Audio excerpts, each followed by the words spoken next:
এবারও আমরা জামাতে ইসলামের পক্ষ থেকে এরকম যারাই নিহত হয়েছেন তাদের প্রত্যেকের মাথা পিছু তাদের বেঁচে থাকা পরিবারের হাতে আমরা 50,000 টাকা করে তুলে দেওয়ার সিদ্ধান্ত নিয়েছি এবং এটি আগামী 3 দিনের মধ্যে ইনশাআল্লাহ পরিবারের হাতে পৌঁছবে বলে আমরা আশা করছি। সরকারের উচিত হবে এই ব্যাপারে দীর্ঘস্থায়ী পরিকল্পনা নিয়ে তাদেরকে নিরাপদ কোনো জায়গায় আবাসন করে দেওয়ার ব্যবস্থা করা। আপাতত যারা মারা গিয়েছে বেশিরভাগ ক্ষেত্রেই দেখা যাবে তাদের উপরেই ভর করে তাদের পরিবারটা চলতো, ছোটখাটো পরিবার।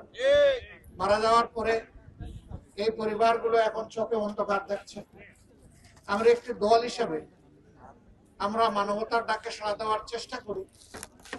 অতীতে আমরা এই ধারাবাহিকতা রক্ষা করেছি বিভিন্ন সময়। এবারও আমরা জামাতে ইসলামের পক্ষ থেকে এরকম যারাই নিহত হয়েছেন তাদের প্রত্যেকের মাথা পিছু তাদের বেঁচে থাকা পরিবারের হাতে আমরা 50,000 টাকা করে তুলে দেওয়ার সিদ্ধান্ত নিয়েছি এবং এটি আগামী 3 দিনের মধ্যে ইনশাআল্লাহ পরিবারের হাতে পৌঁছবে বলে আমরা আশা করছি। এর পাশাপাশি বন্যা দুর্গত এলাকায় আমাদের সামর্থ্য অনুযায়ী যতটুকু সম্ভব আমরা আমাদের শাখাগুলাকে সেই রকম সিদ্ধান্ত নিয়েছি এবং কেন্দ্র থেকে আমরা তাদেরকে সহায়তা করব।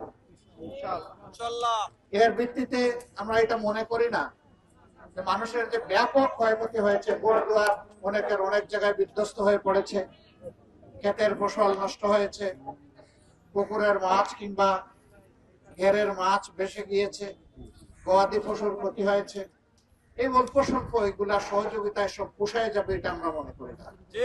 এমনকি আমরা এটাও মনে করি না যে সরকারের পক্ষে এত ক্ষতি পুষিয়ে দেওয়া সম্ভব, কিন্তু সরকারের দায় সরকার অস্বীকার করতে পারে না। সরকার জনগণের জন্য এটি একটি দুর্যোগপূর্ণ অবস্থা। আমরা সরকারের কাছে দাবি জানাবো সরকার যেন এই এলাকাকে দুর্গত এলাকা ঘোষণা করে এবং সেই অনুযায়ী সরকার যেন সর্বোচ্চ অগ্রাধিকার দিয়ে জনগণের পাশে দাঁড়ায়।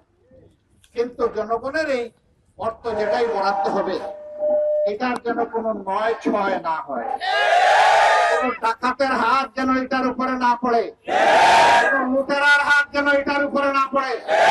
এটা গরিব দুঃখী মানুষের হক, তাদের কাছে তাদের হক যেন সুলানা পৌঁছে দেওয়া হয়। আমি আপনাদেরকে অনুরোধ করবো আপনারা নাক কান সজাগ রাখবেন। আপনারা সজাগ থাকলে কোনো ডাকাতি করে সেরে উঠতে পারবে না।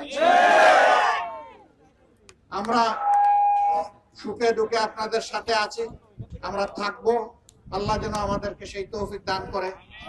আমরা লুটে পুটে খাওয়ার কোনো দল নই, এই অভ্যাস আমাদের নাই। আমরা পারলে মানুষের দিকে আমাদের সামর্থ্য অনুযায়ী হাত বাড়াই, না পারলে তাদের জন্য দোয়া করি। তবে এত বড় বিপদে আল্লাহই পারেন শুধু এই বিপদ আমাদের মাথার উপর থেকে সরিয়ে দিতে।